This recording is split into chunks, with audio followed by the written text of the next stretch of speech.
جب حضرت مہدی کی قیادت میں مسلمان صاحب ایمان اہل عرب یہودیوں اور عیسائیوں کی طاقت سے ٹکرائیں گے تو ان کی مدد کے لیے دو جانب سے اللہ تعالیٰ کچھ بھیجیں گے مدد. ایک تو آخری مرحلے میں مدد آئے گی حضرت مسیح عیسیٰ ابن مریم کا نزول، جو یہودیوں کی طرف رسول بنا کر بھیجے گئے تھے. انہیں یہودیوں نے اپنے خیال میں سولی پر چڑھا دیا، لیکن اللہ نے فرمایا وما صلبوہ وما قتلوہ ولکن شبہ لہم بل رفعہ اللہ الیہ. اللہ تو اپنی طرف اٹھا کر لے گیا. اور احادیث صحیحہ جو کہ ہمارے ہاں متواترہ کے درجے میں وہ احادیث جو صحیحین کی ہیں ان سے ثابت ہے کہ حضرت عیسیٰ ابن مریم دوبارہ زمین پر آئیں گے. اور یہودیوں کا سب سے بڑا سرغنہ جو خود مسیح ہونے ہی کا دعویٰ کر رہا ہوگا، مسیح الدجال، اسے حضرت مسیح قتل کریں گے. لیکن ایک دوسری حدیث سے معلوم ہوتا ہے کہ مشرق سے فوجیں آئیں گی حضرت مہدی کی مدد کے لیے.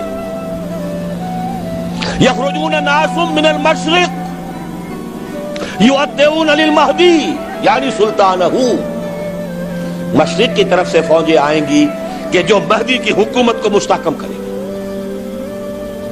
خراسان کا لفظ آتا ہے ایک دوسری حدیث میں. خراسان سے سیاہ عالم چلیں گے، انہیں کوئی نہیں روک سکے گا یہاں تک کہ وہ یروشلم میں جا کر رسم ہو جائیں گے. اور حضور کے زمانے میں اچھی طرح سمجھ لیجئے، ہند کسے کہتے تھے حضور کے زمانے میں؟ پاکستان ہند میں شامل نہیں تھا. سندھ و ہند، سندھ ایک مکمل ملک تھا، ہند اس کے بعد شروع ہوتا تھا. یہ راجپوتانے کا اور تھر کا ڈیزرٹ جو ہے، اس سے آگے جو ہندوستان ہے وہ ہند تھا. یہ جو ہمارا پاکستان ہے یہ ہمیشہ ہند میں شامل نہیں رہا. حضور کے زمانے میں بالخصوص سندھ و ہند، دریائے سندھ چلا رہا ہے. یہ ساری ٹریبیوٹریز جو پنجاب کے اندر اس کی ہیں، یہ سب ایک علیحدہ ملک ہے جو اس زمانے میں سندھ کہلاتا تھا. اور نمبر 2 یاد کیجئے، اس زمانے میں خراسان ایک علاقہ تھا جس میں موجودہ افغانستان کا 2/3، تھوڑا سا حصہ ایران کا، اور جہاں تک میں تحقیق کر سکا ہوں آج تک پاکستان کا بھی علاقہ، خاص طور پر مالاکنڈ ڈویژن جو اس خراسان میں شامل ہے. خراسان سے سیاہ عالم چلیں گے جو جا کر یروشلم میں نصب ہوں گے. یہاں بھی ایک نقطہ نوٹ کر لیجئے، پہلے بھی یروشلم ہم سے چھینا تھا. کس نے چھینا تھا؟ عیسائیوں نے، کروسیڈرز. واپس کون لیا؟ کس نے لیا؟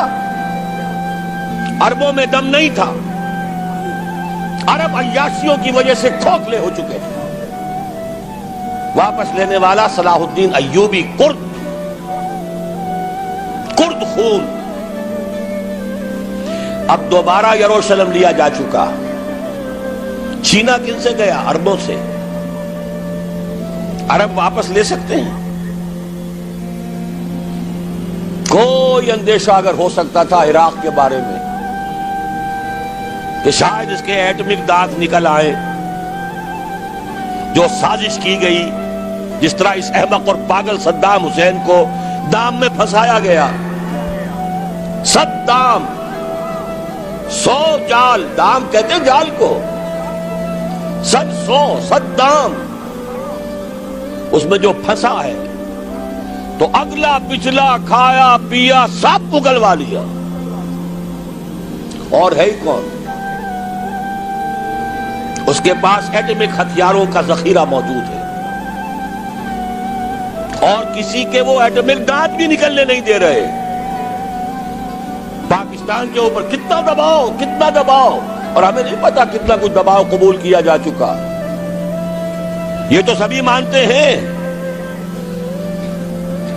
کیپ کر دیا گیا، روک دیا گیا، آگے تو نہیں بڑھ رہا، یہ تو سبھی مانتے ہیں. رول بیک بھی ہو گیا یا نہیں کچھ پتا نہیں، لیکن کسی صورت یہ نہیں تسلیم کریں گے، قبول کریں گے کہ کسی مسلمان ملک کے پاس ایٹم بم آ جائے. یہودیوں کے پاس ذخیرہ موجود، سب جانتے ہیں. بہرحال یہ جان لیجئے اس علاقے سے امید ہوتی ہے سندھ اور خراسان. حالات بہت خراب ہیں ہمارے، اور حالات بہت خراب ہیں افغانستان کے بھی، لیکن حالات کے بدلتے اللہ تعالیٰ کی مشیت کے تحت دیر نہیں لگا کرتی. سیرت نبوی میں مجھے نظر آتا ہے سن 10 میں 10 نبوی ہجرت سے 3 سال پہلے، 2.5 سال پہلے، کہیں سے کوئی امید کی کرن نظر نہیں آتی تھی کہ عرب میں اسلامی حکومت قائم ہو جائے گی. 10 برس ہو چکے محمد الرسول اللہ کو دعوت دیتے ہوئے، اور ابھی تک بمشکل 125 آدمی ہے. اپنے بل پر، اپنے طاقت پر مکے میں رہ بھی نہیں سکتے. کیسے ہو جائے گا؟ کہاں سے ہو جائے گا؟ میں آج پوچھتا ہوں، کوئی سر بتائے کہیں سے کوئی امید کی کرن اس وقت نظر آتی ہے؟ اس ماحول میں لے جائیے. اگلے 3 سال میں کیا ہو گیا؟ پہلے سال 6، اگلے سال 12، اس سے اگلے سال 72، اور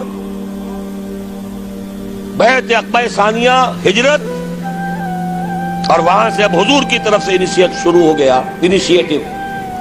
تو ہم نہیں کہہ سکتے اللہ تعالیٰ کی قدرت، اللہ کی مشیت. یہ یقین ہے کہ دنیا کے خاتمے سے پہلے نظام خلافت قائم ہوگا، اور تمام دنیا میں ہوگا. ظاہر ہے کہیں پہلے کسی ایک جگہ سے ہوگا، جیسے حضور کے زمانے میں ہوا. اگر بیک وقت پوری دنیا میں ہو سکتا تو حضور کے دست مبارک سے ہوتا. اگر حضور کے دست مبارک سے بھی ایک ملک میں ہوا، جزیرہ نماء عرب میں ہوا، پھر حضور کے امتی ہیں نا، ابو بکر ہے، عمر ہے، عثمان ہے، صحابہ کرام کی فوجیں نکلی ہیں، امتی ہیں. امتیوں کے ہاتھوں اس کی توسیع ہوئی. اب بھی یہی ہوگا، کسی ایک علاقے میں ہوگا. میرا گمان ہے، میں یہ یقین سے نہیں کہہ سکتا. گمان بھی میرا ان احادیث کی روشنی میں ہے جو میں نے آپ کو بتا دی اور موجود ہے اس کتابچے کے اندر. علامہ اقبال نے بھی انہی کے حوالے سے کہیں کہا ہے، میرے عرب کو آئی ٹھنڈی ہوا جہاں سے، میرا وطن وہی ہے، میرا وطن وہی ہے. اس علاقے سے کچھ ہونے والا ہے اور ہوگا انشاءاللہ. میری زندگی میں نہ ہو، آپ کی زندگی میں نہ ہو، کوئی پرواہ نہیں. حضرت حمزہ تو شہید ہو گئے غزوہ احد میں. 5 سال کے بعد حضور مکے میں داخل ہوئے ہیں فاتح کی حیثیت سے. حضرت حمزہ کی نگاہوں نے، ان آنکھوں نے تو نہیں دیکھا، عالم ارواح میں اللہ نے کیا مشاہدہ کرایا ہوگا انہیں، وہ تو ہمیں معلوم نہیں. بعض صحابہ شہید کر دیے گئے مکے ہی میں. بہت بڑی کامیابی. اپنی جان لگا دیں، اپنے آپ کو کھپا دیں، اپنے آپ کو مٹا دیں. جس طرح روڑی کوٹ کر بنیادوں میں بھر دی جاتی ہے، ہماری ہڈیوں کا چوڑا بنا کر اور ہمارے خون کے اندر اسے گون کر اگر وہاں ڈال دیا جائے، اس سے بڑی سعادت کوئی نہیں. اس پر تعمیر ہو خلافت علی منہاج النبوہ کی، ہم اس کی بنیاد کے اندر دفن ہو جائیں، یہی بہت بڑی سعادت ہے. لیکن یہ ہوگا. میں نے عرض کیا تھا کہ یقین ہے مجھے کہ ہوگا، اور ہر صاحب ایمان کو یقین ہونا چاہیے کہ ہوگا. باقی یہ کہ یہ آثار ہیں اور احادیث بھی ہیں، اور 400 برس کی تاریخ بھی بتاتی ہے کہ یہیں سے ہوگا. 1000 برس تک سارے مجددین امت عالم عرب میں پیدا ہوئے. 11ویں صدی کا مجدد اعظم شیخ احمد سرہندی کہاں دفن ہے؟ سرہند میں، ہندوستان میں. 12ویں صدی کا مجدد اعظم شاہ ولی اللہ دہلوی کہاں دفن ہے؟ دہلی میں. 13ویں صدی کا مجدد اعظم سید احمد بریلوی، ان کی تو قبر بھی معلوم نہیں، لیکن ان کا خون جذب ہوا دریائے کنہار میں، اور ان کے سینکڑوں ساتھیوں کی لاشیں اس بالاکوٹ کے مقام پر. 14ویں صدی کے مجدد اعظم شیخ الہند، لیکن ان کے ساتھ ساتھ اتنے اعظم رجال علامہ اقبال جیسا مفکر، مولانا مودودی جیسا مصنف، مولانا الیاس جیسا مبلغ کہیں اور ہمیں دکھا دیجئے آپ۔ میں کل کہیں عرض کر رہا تھا، دیکھیے پہلے جو ہے 1000 برس تک ہر خیر ہندوستان میں باہر سے آ رہا تھا۔ معین الدین اجمیری باہر سے آ رہے ہیں، شیخ علی حجویری باہر سے آ رہے ہیں، سندھ میں جتنے اولیاء دفن ہیں سب کے سب باہر سے، ایران سے چلے آ رہے ہیں۔ لیکن جیسے ہی 11ویں صدی شروع ہوئی ریورس ہو گیا آرڈر۔ اب سلسلہ مجددیہ نقشبندیہ اب ہندوستان سے نکل کر پھیل رہا ہے، پورا افغانستان، پورا ترکستان، تمام یہ ترک ریاستیں جو آزاد ہوئی ہیں ابھی USSR کے خاتمے کے بعد، یہاں تک کہ سائپرس، جزیرہ قبرص، پورا ترکی جو اب بھی ہے موجودہ ترکی، سلسلہ مجددیہ نقشبندیہ کہاں سے چلا؟ ہندوستان سے پھیل گیا پورے عالم اسلام۔ مفکر، علماء دین اور تمام علوم دینی کا مجدد شاہ ولی اللہ دہلوی، خالص ترین جہاد فی سبیل اللہ دور صحابہ کے بعد جماعت مجاہدین جام شہادت نوش کیا، سینکڑوں ہمارے مجاہدین۔ پھر 14ویں صدی میں اقبال جیسا مفکر، مودودی جیسا، دوبارہ دوہرا رہا ہوں، مصنف، مولانا الیاس جیسا مبلغ مجھے تو کہیں نظر نہیں آتا۔ تمام مسلمان ممالک آزاد ہوئے، کہیں اسلام کا نام نہیں لگا، نہ سیوکارنوں نے نعرہ لگایا، نہ کہیں کسی اور نے نعرہ لگایا۔ عربوں نے بھی عرب نیشنلزم کا نعرہ لگایا، اسلام کا نعرہ نہیں۔ تحریک پاکستان میں نعرہ لگا، پاکستان کا مطلب کیا؟ لا الہ الا اللہ۔ صبح عرض کر چکا ہوں، تحریک خلافت پوری دنیا میں کہیں نہیں، صرف بر عظیم پاک و ہند میں۔ اور کیسی تحریک خلافت کہ ہندو شریک ہوئے، گاندھی شامل ہوا، پورے ہندوستان کو جس نے گنجا دیا۔